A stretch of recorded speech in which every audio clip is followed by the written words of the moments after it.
बहुत समय पहले की बात है। एक गांव में विक्रम और अजय नाम के दो घनिष्ठ मित्र रहते थे। दोनों गरीब परिवारों से थे, लेकिन उनके जीवन के प्रति सोच अलग अलग थी। विक्रम मानता था कि मेहनत ही सब कुछ है और इंसान अपनी तकदीर खुद लिख सकता है।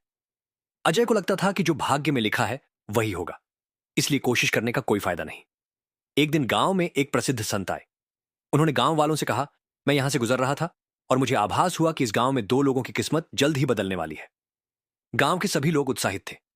विक्रम और अजय को भी यह सुनकर दिलचस्पी हुई, लेकिन उनकी सोच फिर अलग अलग थी। विक्रम ने सोचा, शायद मुझे कोई बड़ा अवसर मिलने वाला है, मुझे और मेहनत करनी चाहिए।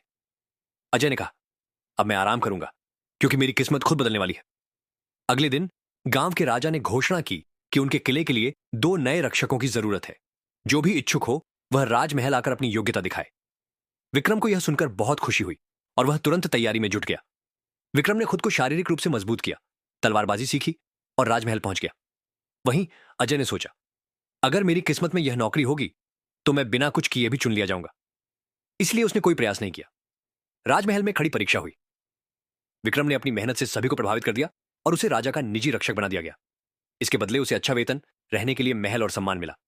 अजय ने भी भाग लिया, लेकिन उसने कोई तैयारी नहीं की थी, इसलिए वह पहले ही चरण में बाहर हो गया। अब वह गांव में बैठकर अपनी खराब किस्मत को कोसने लगा। कुछ महीने बाद संत फिर से गांव आए। अजय ने उनसे शिकायत की, गुरुदेव, आपने कहा था कि मेरी किस्मत बदलने वाली है, लेकिन मेरी हालत तो पहले से भी खराब हो गई। संत मुस्कुराए और बोले, मैंने कहा था कि किस्मत बदलने वाली है, लेकिन यह तुम्हारे कर्मों पर निर्भर था कि वह कैसे बदलेगी। विक्रम ने मेहनत करके अपने भाग्य को अच्छा बनाया और तुमने आलस्य करके इसे बर्बाद कर दिया। याद रखो, भाग्य भी उन्हीं का साथ देता है जो कर्म करते हैं। सीख, किस्मत तभी बदलती है जब मेहनत की जाए।